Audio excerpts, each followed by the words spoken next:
Hey everybody, welcome back to Living Traditions Homestead. My name is Kevin, this is my wife Sarah. Well, it's been a while since we've given you guys a full tour of the gardens, and I actually think this might be one of the best gardens we've ever had. So we're excited to show you guys around today. The weather here in southwest Missouri has been just plain old hot. So we have been relying pretty heavily on our drip watering system, our irrigation system. We've been watering about every 2 to 3 days, and it's really been helping the garden. We can't even believe how amazing it's been. We are so excited to show you. This spring we started with just an incredibly wet spring. I think by like March or April we were like double where we should be for the year, and then it just stopped. Yep. And now we haven't had rain in, gosh, months, I don't think. I think every week they're calling for some kind of rain, and you know, we're just to the point where we just don't believe them anymore because it just hasn't been coming. But from what we've heard from the old timers and from the people who've lived here for a long time, this is pretty typical for southwest Missouri. Rainy spring, dry summer. But I can tell you one good thing: when it's dry, we don't have to mow the lawn as much. Right? That's always a good thing. All right, let's head to the garden. We're going to start today in this garden right behind us, which is our sweet corn and watermelon garden. That's the only two things growing in here. Let's go take a look. Let's start with our watermelons. Last year we had an amazing watermelon year.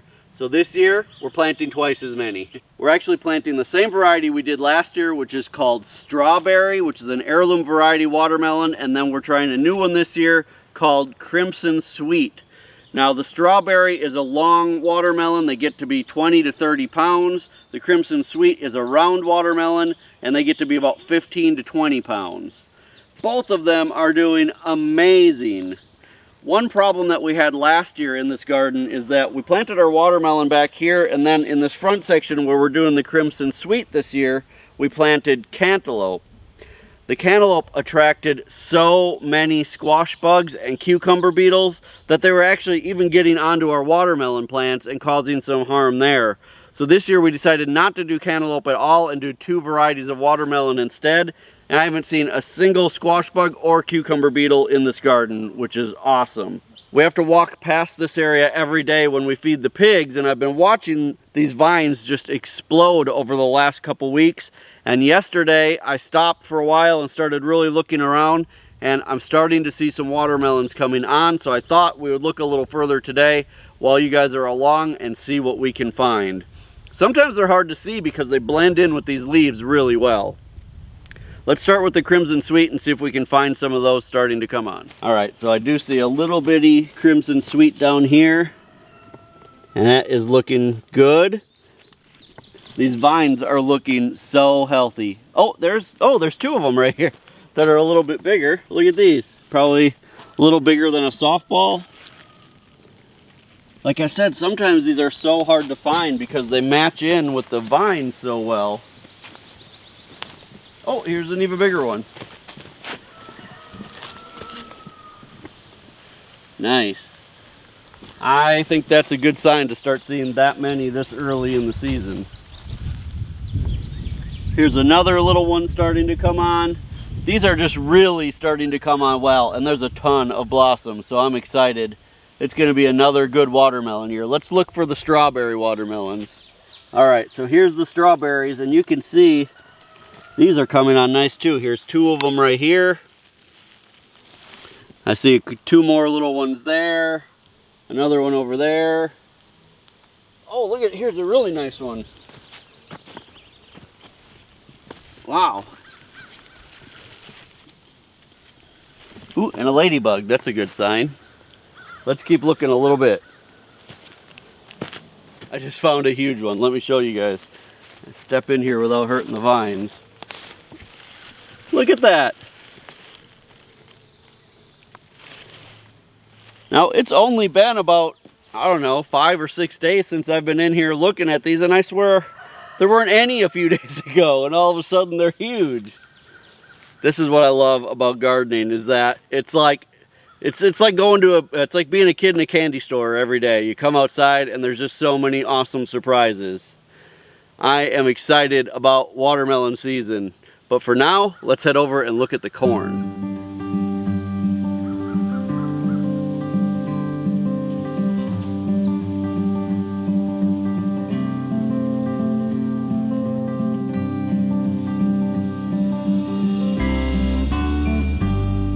Can you guys believe how well the sweet corn is doing?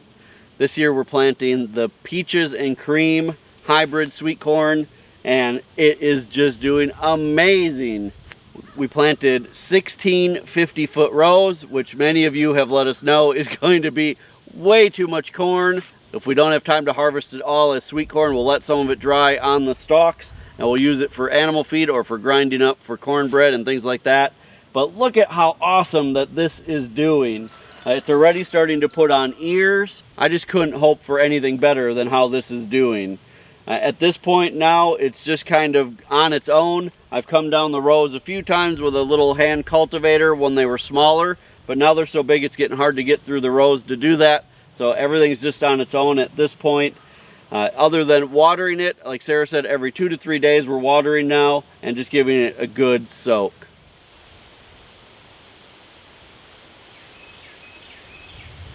So before we head over to the other garden, I wanted to tell you guys a quick story of what happened to the corn last week.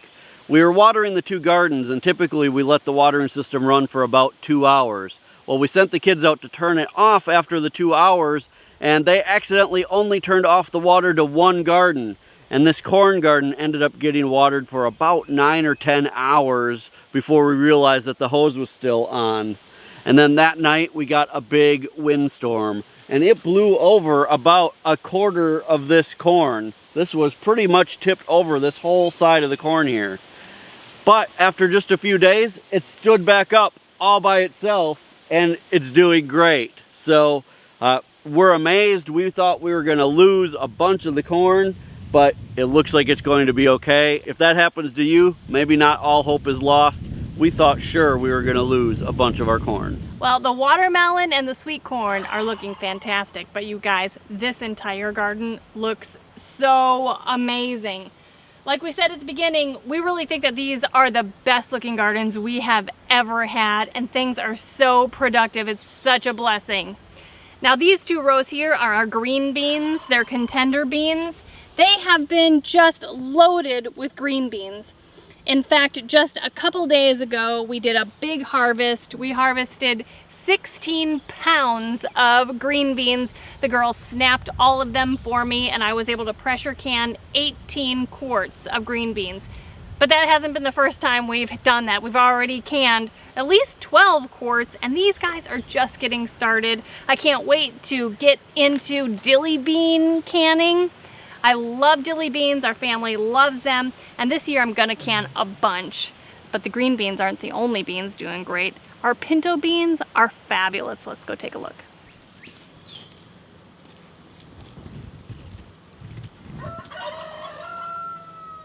These pinto beans are called Tiger Eye pinto beans. They're an heirloom variety, and they're just going crazy. The thing that I really like about growing pinto beans and this type of bean, which will ultimately be a dry bean, you just let them grow and forget about them. They grow and they die back. You can see that they're kind of turning yellow here.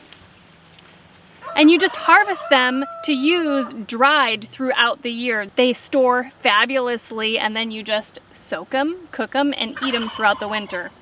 Now they're not quite ready to start picking yet because they're not, you know, dead enough, they're not dry enough. But I want to show you the size of these beans. They're almost full size, maybe even full sized, but not quite dry enough yet. So they need to stay on the vine yet. But look at how beautiful these are getting. Nice size. Now these beans will end up being brown with some markings in them, so they're way too young to be harvesting. But I'm excited that we have 2 rows of these, 50 foot long, and they're just loaded with beans. Next up is the cucumber and okra row of the garden. We're doing 2 varieties of cucumbers this year. We're doing Marketmore and Dar, which is spelled D-A-R. They're one of our favorites. And then in the middle of the row, we're doing the Clemson Spineless Okra. These right here are the Marketmore cucumbers. These are an amazing variety because they grow super fast, super plentiful, and they're just a great tasting, fresh eating cucumber. Look at these right here. This is like, I mean, that's like picture perfect cucumber right here. And they're just loaded. I mean, look at these vines. I mean, there's probably, you know, 50 of them to pick today.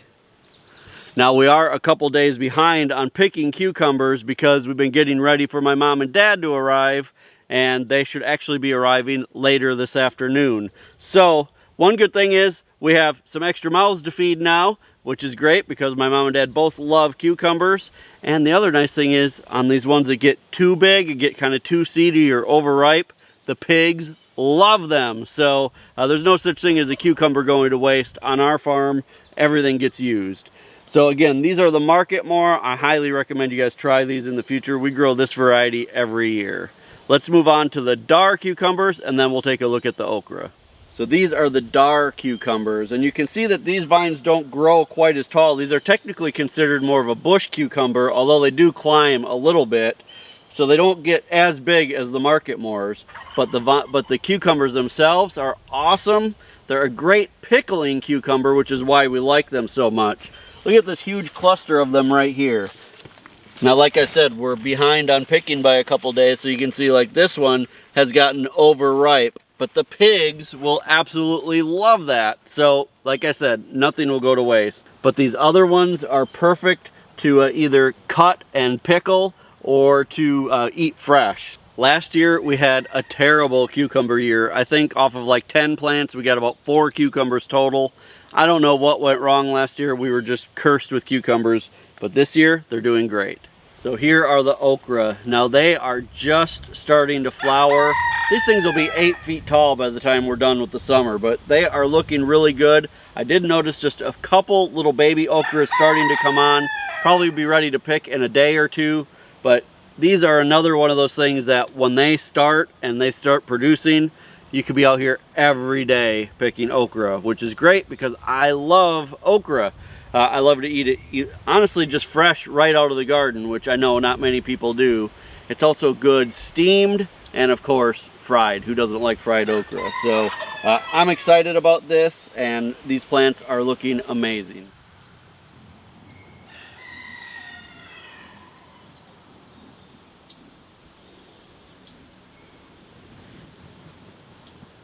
My favorite row are the peppers. This year we planted 1 full row of peppers. Normally I plant 2. So I was a little bit worried that the condensed amount of plants that I was planting, I wouldn't be able to get as many peppers as I wanted to, but you guys, they are loaded. Every single kind of pepper that we have planted is just loaded. One thing that I am trying for the very first time here are hatch chilies. One of our subscribers sent me hatch chili seeds for mild, medium, and hot, and they are all doing really well, and I'm so happy to know that they'll grow well here in Southwest Missouri. Look at some of these hatch chilies. They are just amazing. These are the medium hatch chilies right here, and then we even have a bunch of them. These are mild. Some down here. They're just doing so well. I can't wait till I have a bunch of them on the plant so I can pick them and we can roast some and have a good old feast with these hatch chilies. Let me show you a couple more things that I'm just so proud of with the peppers. We have 2 types of jalapenos growing here on the homestead. One is the Craig's Grande jalapeno from Baker Creek. They are doing so well. I love them. But we're also growing the Nada Peno, which is a jalapeno that isn't hot at all. And we have them here. And we absolutely love these because not all of our family loves spicy peppers. One thing that's really nice for me about jalapenos is that if I don't have the opportunity to use them green, I can leave them on the plant to turn red, because one of my favorite sauces to make and to eat is sriracha. A couple summers ago I made a bunch of sriracha and I canned it and I'm still eating on it, but I haven't ever fermented sriracha. So this year with you guys, I want to ferment some sriracha, take you along with me on that process so we can learn together. The other thing I'm going to be doing for you guys this year is making cowboy candy. My daughter Samantha, who doesn't like the spicy stuff, will really enjoy it with these jalapenos, but the rest of the family will enjoy them with the hot ones too. Half of our pepper row is just bell peppers, and they're doing great. I have a combination of the California Wonder and the Emerald Giant. But I want to just highlight quickly something that is really becoming my favorite as kind of a dual purpose sweet pepper. And that is the Ajvarsky. And I know I'm not saying that right, but I want to show it to you. So this is the Ajvarsky. Goodness sakes, it's like 7 or 8 inches long. It's a sweet pepper that you can use like a regular green pepper, or you can leave them on the plant and they will turn red, and they're the most sweet, amazing roasting pepper that you can roast for your sandwiches, you can use for roasted red pepper soup. And so this is quickly becoming something that I need to plant more and more of in the garden. It's just so versatile, and I love that. So the peppers are doing great. This time, I'm going to show you the tomatoes.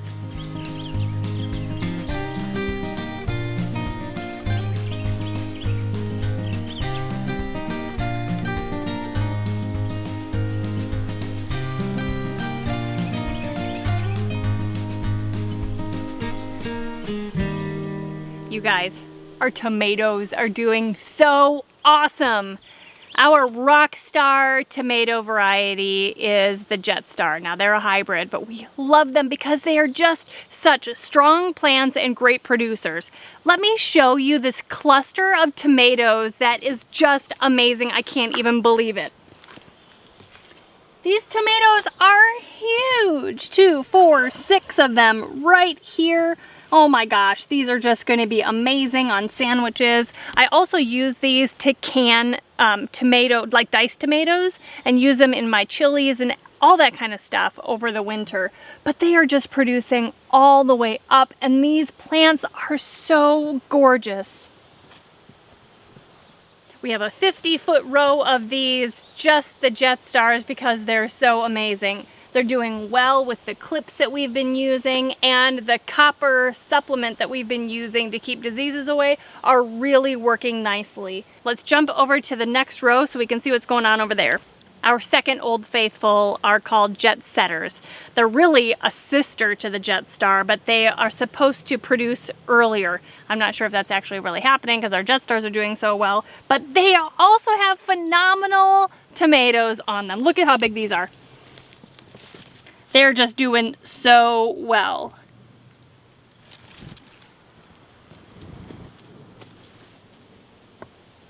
Now we are seeing a little bit more disease coming in on the Jet Setters and the Jet Stars, but they're still doing really well. Down here at the end are celebrities. Let's take a look at them. These guys are doing well too, but you can see that in general they're not as tall of a plant. But I do have to say that these celebrities are going to be the first to produce this summer. We already have 2 tomatoes down here that are in the orange stage, and I can just imagine that within the next maybe 3 to 5 days, we will be eating these tomatoes as the first tomatoes of the year. They're doing fantastic. Overall, celebrities haven't been our favorite, but they still are good producers for us, so I'm glad to have them in the garden this year. Well, this is our third row of tomatoes with an exception. We've got 4 Tomatillo plants here, and they're just going bonkers. Oh my gosh, you guys, we are gonna have a great harvest. They're super tall, probably 6.5, 7 feet tall, and they are just loaded with these little papery round lantern things, and inside of here is where the tomatillos will grow. They'll grow so big that eventually they will burst through this little paper part, and that's when we know that they're ready to be harvested. Back to tomatoes. We planted a few tomato plants of one of our new favorites called Dad's Sunset. It's really an orange, maybe yellow tomato. We have 3 plants here. You can see they're quite a bit shorter, but they seem to just mature a little bit later, but still come on strong in the end. They're doing well, producing some really nice sized tomatoes, even though it seems like they're kind of farther behind the other varieties. This is an heirloom variety. Then the rest of this third row is paste tomatoes. Now I love paste tomatoes because that is what makes making tomato sauce much easier than using slicing tomatoes, because the inside of a paste tomato has a lot less liquid, then you don't have to boil it for so long before you can it. There are 2 varieties we've planted this year. One is called Salvatierra, and we have them right here. They're a nice size, kind of egg-shaped tomato. I'm excited for these. Looks like they're going to be nice and prolific. These guys down here are huge. Look at these. So I'm excited to have those growing this year. And then the rest of them are one of my favorite heirloom sauce paste tomatoes, and that is called Opolka. They're shaped a little bit differently, but they are so good. And they've been pretty prolific for us. I'm happy about them. You can see their shape and their size. And I'm excited to have them start ripening so I can start replenishing our sauce stock, because we are out of tomato sauce. Next up is a row of butternut squash. Now these aren't traditional butternut squash. These are actually a variety called Canadian crookneck squash, but they taste and they grow a lot like just a regular butternut squash, except they're bigger. So let's take a look at some of these so you guys can actually see how big these are. And they have grown so fast. It seems like just a week or so ago they were just starting to come on, and now take a look at these. And some of them are already starting to, you know, get a little bit yellow, which means they're starting to ripen. And they're just absolutely loaded. They're growing on the trellis. Some of them are down on the ground. You can see some nice ones down here. And this is a variety that should save pretty well in the house. We should be able to keep them and use them throughout the winter, so we're excited about that. The other really nice thing about these butternut squash in general is that for the most part they're pretty resistant to the squash bugs, which here in our area is a huge problem. So it's one of the reasons we don't really grow many zucchini and those other summer type squashes, is because they get destroyed, and it's just really a waste of garden space. So unless you're willing to use really harsh chemicals to kill the squash bugs, we just haven't found a really good way to do it yet. So every year we experiment a little bit, but these are a variety that we can grow that will be very good, very healthy, and are resistant to the bugs. Now this very back part of our garden is our sweet potatoes. We planted two 50-foot rows of sweet potatoes, and you can see that they're just going crazy. We're growing them, you know, just like everything else, with the woven ground cover, and it seems to be working really well. So then at the end of the year, we'll just cut the vines, pull those out of the way, pull up the woven ground cover, and we'll be able to dig up the potatoes with no weed pressure at all. And we're thinking that that should produce some really nice sweet potatoes. So we're excited about this. Just look at how amazing these are looking.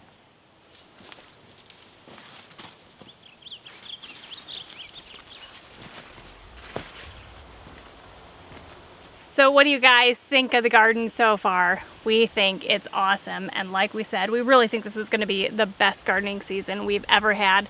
It's looking so great. We're also so excited to hear from you guys. We've heard from so many of you. We've gotten pictures and everything else showing that you're using the woven ground cover as well now, and that you also think you're having the best garden you've ever had. We always love hearing from you guys that you try some of the things that we do on our videos and that they work for you as well. It's just a really great way to grow your garden and to keep the weeds down. So we've got harvesting to do, so we need to get busy. You guys, thanks so much for stopping by.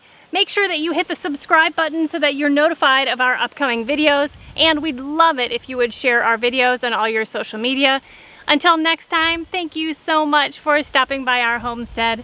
Take care and God bless. God bless.